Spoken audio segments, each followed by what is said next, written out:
My name is Zowie Broach. I'm head of fashion at the Royal College of Art.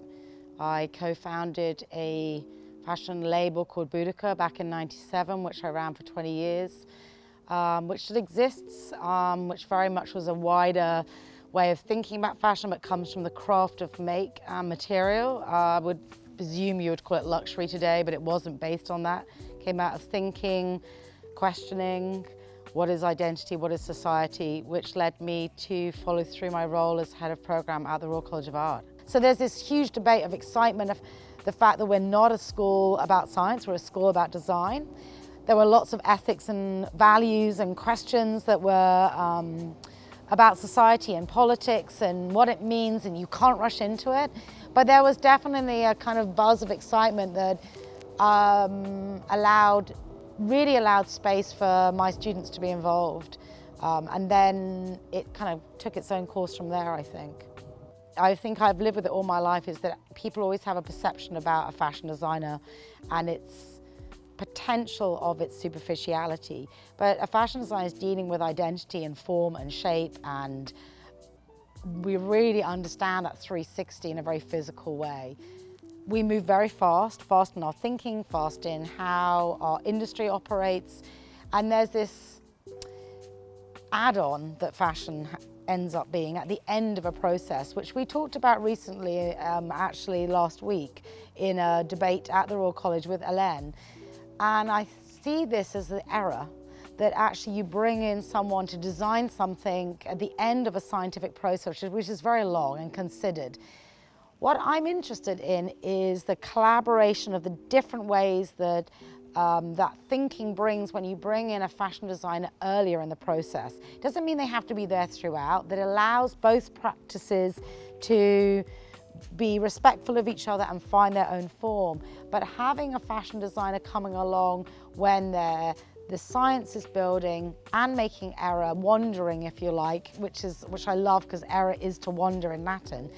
And then moments can occur where it's not about what your practice is, it's the way you think. And so if you bring someone from two different disciplines, and fashion's an extreme discipline to bring into science, but you bring them in earlier, then there's the likelihood that these finer threads will weave and lead to something where they interweave each other's disciplines, rather than fashion, oh, now I've got a piece of science and I've built a small section of how a bacteria might raise up a fabric to create kind of ventilation in a garment, which is phenomenal. But I only did it in a triangle, so you now need to design around the triangle of fabric. Actually, it should start a lot earlier. And then it's not that one leads, there's more of an interweaving. And that's when we're going to see that maybe the form changes. Maybe bio will lead the aesthetic of fashion design, or maybe fashion might potentially insist upon what the science could be and where it should go. And I think at this point we don't know, because it's such an early discipline, and it's an early interdiscipline as well. So I don't think I think they both probably find each other difficult at times and beautiful at others. Natsai Audrey was talking very much about I feel like the disordered beauty of nature.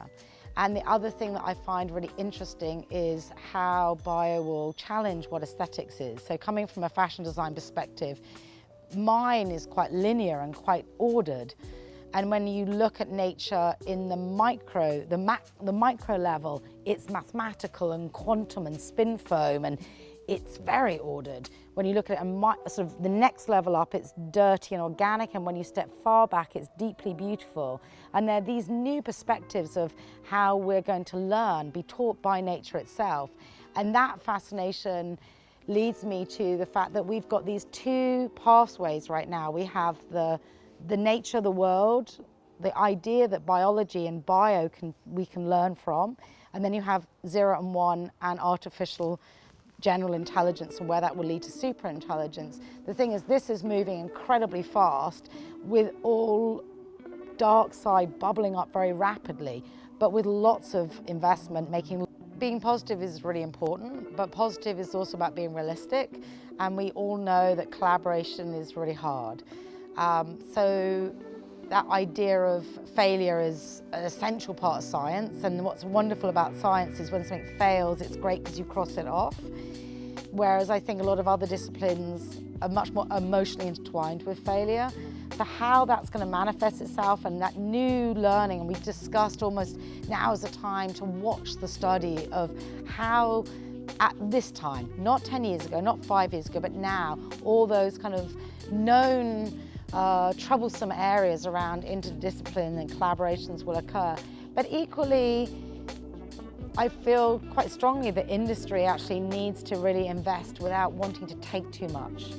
There needs to be an investment where people allow what are small seeds to grow really passionately. So I think there's a couple of things that need to, again, it's about that realism around a place like what exists here that will need to be checked and opened up so that the bigger scale of finance and people can come in without sort of overriding the kind of the problem areas and the beautiful areas that may exist. The thing about nature is it moves deeply slowly, and those two questions of which routes we take and how we allow, if we are to choose the route around bio as a science that we learn from our earth that we're responsible for, how that could actually really connect us to the world that we're ultimately destroying exponentially. The answers are all there, but we have to have this patience. And so one is about the speed finance learning. The other is the much slower faith in how we can be led, lead, create new aesthetic and new ideas and new innovation, but a new world, a new sort of sense of responsibility and values. So there's a real beautiful philosophical side of bio as a science that intrigues me. It's interesting, I read an article about an invisible city which is in San Francisco right now, and it's not in the city, it's on the edge of the redwood where you have to go to the loo outside, but they have mega internet. And they refer to a phrase that I think Alexander Trotsky used called invisible universities. In a way, this becomes an invisible but visible, hopefully, university. By that I mean it's not within the structure of education, but it's all about educating ourselves. I wonder whether in the future we'll look back on this time and therefore in thinking that we have to make the right decisions, that these places become really crucial, that it's not about being within an educational system, it's not about being a young professional startup. It's a place of exchange that can be staff, tutor, professional, scientist, designer. It's allowing it to be less heavy, shall we say, by being in a big company. And so there's a sense of freedom and exploration, but with the rigor of experience. And I think that, and also the fact that you don't have to commit. You can take a small piece, you can take a larger piece. So it's of its time. It's totally fluid. It's totally liquid modernity.